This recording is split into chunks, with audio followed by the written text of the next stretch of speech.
लोकसभा चुनाव के 7वें चरण के तहत बलिया सीट पर 1 जून को मतदान होना है और पूरे बलिया में सियासी माहौल गरमाया हुआ है।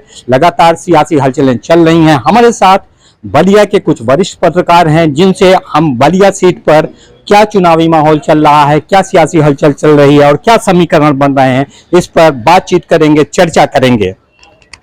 सर, क्या नाम है आपका? आशुतोष त्रिपाठी। आशुतोष जी, बलिया लोकसभा सीट काफी ऐतिहासिक सीट मानी जाती है। यहाँ से प्रधानमंत्री रहे हैं चंद्रशेखर जी। इस बार नीरज शेखर जी इलेक्शन लड़ रहे हैं भाजपा के टिकट पर, जबकि सपा से सनातन पांडे लड़ रहे हैं। आप क्या मुकाबला देख रहे हैं, कैसा मुकाबला देख रहे हैं? देखिए, नीरज शेखर उनके चंद्रशेखर जी के बेटे हैं और राज्यसभा सांसद भी इस समय हैं। और नीरज शेखर चुनाव में अपनी पूरी ताकत लगाए हुए हैं। सनातन पांडे जो सपा के कैंडिडेट हैं, पिछली बार बहुत कम अंतर से वो चुनाव हारे थे और उनका दावा भी था कि अगर जो है प्रशासन ने बेईमानी नहीं की होती तो मैं चुनाव जीत गया होता। इस बार भी उन्होंने धरना दिया था और एक बयान डीएम के खिलाफ दिया था कि या तो मेरी डेड बॉडी जाएगी या डीएम की डेड बॉडी जाएगी, जिसपे उनके ऊपर एफआईआर भी हुई है। तो सनातन पांडे पूरी तरह से तैयारी में है और इंडिया गठबंधन से प्रत्याशी हैं। पूरी ताकत उन्होंने लगाई, क्योंकि गाजीपुर की 2 विधानसभा जो हैं, जहूराबाद और मोहम्मदाबाद, वो बलिया लोकसभा में आती हैं। तो गाजीपुर की विधानसभाओं में भी इनका प्रचार चल रहा है। दोनों पार्टियों का, दोनों लोग प्रचार कर रहे हैं और बलिया के बाकी विधानसभा में तो इनका प्रचार कर ही रहा है। तो एक नारद राय फैक्टर, नारद राय जो कि अभी सपा में थे और बीजेपी में चले गए, अभी उन्होंने ज्वाइनिंग किया है। भूमिहार बिरादरी की वोट बलिया लोकसभा में ज्यादा हैं, इसका भी असर पड़ सकता है। लेकिन गाजीपुर और बलिया दोनों लोकसभा की एक पॉइंट पे एक ही स्थिति है कि अगर गाजीपुर में प्रत्याशी जो पारसनाथ राय हैं वो दलित वोट खींचने में कामयाब होते हैं और बलिया से नीरज शेखर अगर दलित वोट में सेधमारी कर लेते हैं तो इनकी स्थिति मजबूत रहेगी। बाकी और अदर ओबीसी वोट कौन कितना नियोर कर लेता है, इस पे ही सारा दारोमदार रहेगा। आपके कहने का मतलब है कि बसपा जिसको कोर वोटर दलित माना जाता है, अगर वो शिफ्ट होता है तो क्या ये बीजेपी के लिए फायदेमंद होगा?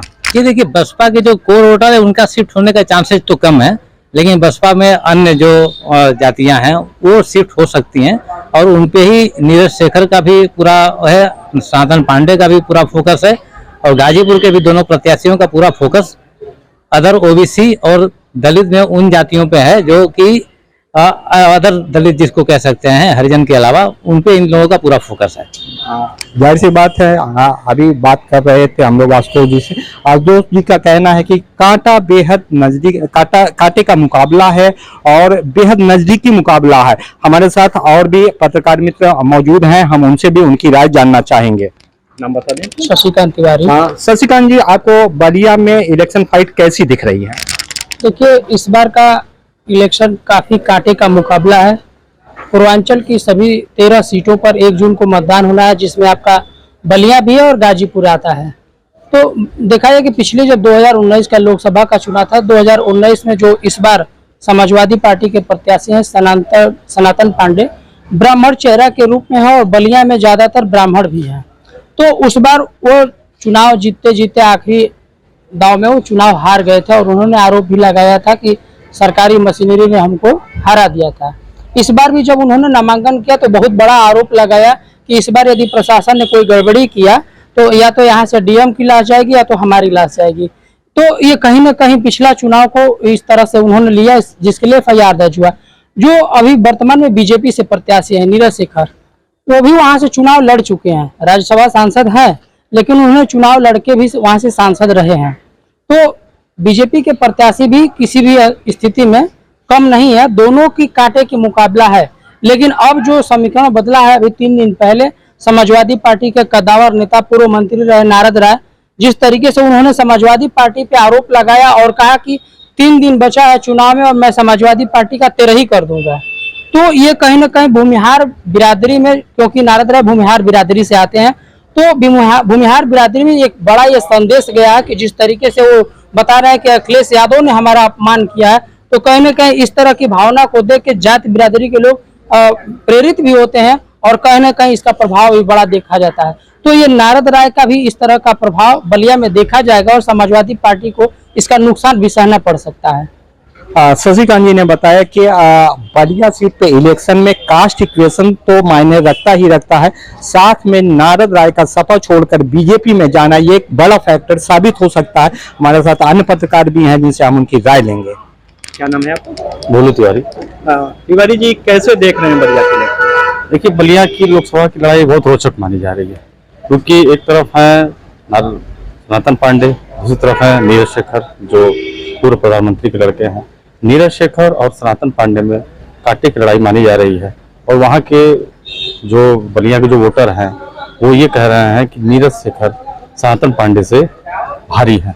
लेकिन सनातन पांडे कहते हैं नहीं, हमारा जो वोटर है, जो हमारे जो वोटर हैं, हमारी जो सीट के जो भी अपने मतदाता हैं, वो मतदाता मुझे जीत का सेहरा पहनाएंगे, क्योंकि भूमियार और ब्राह्मण बाहुल्य क्षेत्र कहा जाता है बलिया लोकसभा को। तो इसमें उनको कहना है कि मेरे पक्ष में भूमियार भी है, ब्राह्मण भी है और अन्य जातियां भी हैं, जिसमें दलित भी आते हैं। तो मुझे दलित और भूमियार ब्राह्मणों का भी वोट भरपूर मिल रहा है, जिससे मुझे जीत हासिल होगी।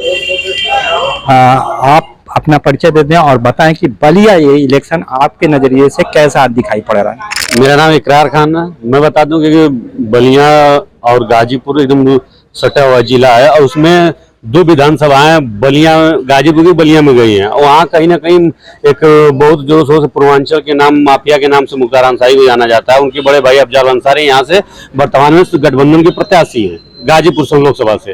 तो कहीं ना कहीं बलिया की जो विधानसभाएं, जो मोहम्मदाबाद विधानसभा है जो बलिया में पड़ती है, उसमें भी वहाँ मुख्तार अंसारी और अफजल अंसारी की मजबूती है। और मैं एक चीज बता दूं कि बहुजन समाज पार्टी से एक प्रत्याशी ललन सिंह यादव आए हैं, कहीं ना कहीं वो भी अपने दमदारी से चुनाव लड़ रहे हैं। और वो भी, उनको भी आभास है कि अगर हमारे यादव और कुछ मुस्लिम हमारे तरफ आ जाते हैं तो कहीं ना कहीं हम अपनी सबको, दोनों लोगों, चाहे नीरज शेखर हो चाहे सनातन पांडे, से इनको पीछे करके मैं आगे जा सकता हूँ। अब बात रहा सनातन पांडे भी कहीं ना कहीं मजबूत है। वहाँ का हर ब्राह्मण सनातन मन के चुनाव लड़ रहा है। वजह की 2019 में जो सनातन पांडे के साथ जो बेईमानी हुई थी, उसको कहीं ना कहीं देख के लोग, हाँ, थोड़ा सा समाजवादी पार्टी के लिए झटका का है कि नारद राय जो समाजवादी पार्टी के कट्टावर नेता थे, उनको किसी कारणवश उन्होंने छोड़ के जाके भाजपा में ज्वाइन कर लिया।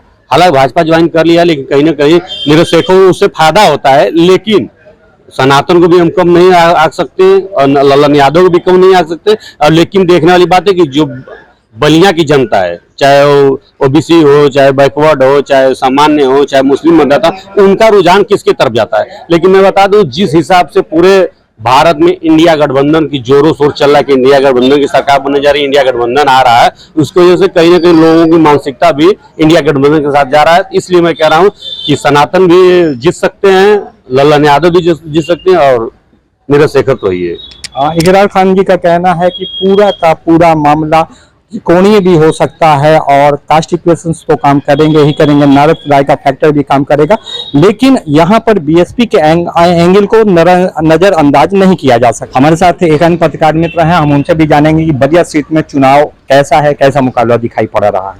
देखिए, जिस प्रकार मौसम का तापमान बढ़ चुका है, उसी तरह सियासत का भी तापमान बलिया में काफी बढ़ चुका है। आपको बता दें कि अभी 2 दिन पूर्व ही जो है नारद राय है, जो सपा में थे, वो भाजपा में आ गए। लेकिन नारद राय जो अमित शाह के समकक्ष नेता है, और नारद राय का पैर छूना अमित शाह का, वो भी सियासत में काफी समय वो देखा जा रहा है। वही धनंजय सिंह जो है, जो जौनपुर से, वो बलिया में आकर प्रचार कर रहे हैं। तो इस तरह से वे फैक्टर है, सियासत बढ़ा हुआ है। आज आखिरी दिन है और आज शाम को चुनाव थम जाएगा। लेकिन अगर बात करें सनातन पांडे, जिस तरह से 2019 में चुनाव हार गए थे बहुत ही कम अंतर से, और उन्होंने प्रशासन पर आरोप लगाया था कि मुझे हरा दिया गया है, वहीं इस बार नीरज शेखर है, और जो कि काफी मुकाबला डट के लड़ रहे हैं। तो देखा जाए, जिस तरह से बाहुबल भी आ गया है और धनंजय सिंह प्रचार कर रहे हैं और नारद राय आ गए हैं, इस तरह से नीरज शेखर का पलड़ा कुछ भारी दिखाई दे रहा है। आप देख सकते हैं बलिया के पत्रकारों ने अपनी अपनी राय रखी है। लोगों का कहना है, पत्रकारों का कहना है कि बलिया सीट पर जातीय समीकरण तो काम करेंगे, नारद राय का सपा से शिफ्ट होकर बीजेपी में जाना भी एक बड़ी घटना है और ये काफी बड़ा रोल अदा करेगा। बहरहाल बलिया सीट से भाजपा के नीरज शेखर के मुकाबले में सपा के सनातन पांडे और साथ ही बसपा के ललन सिंह यादव चुनावी मैदान में हैं। मनीष मिश्रा, न्यूज़ 18 गाजीपुर।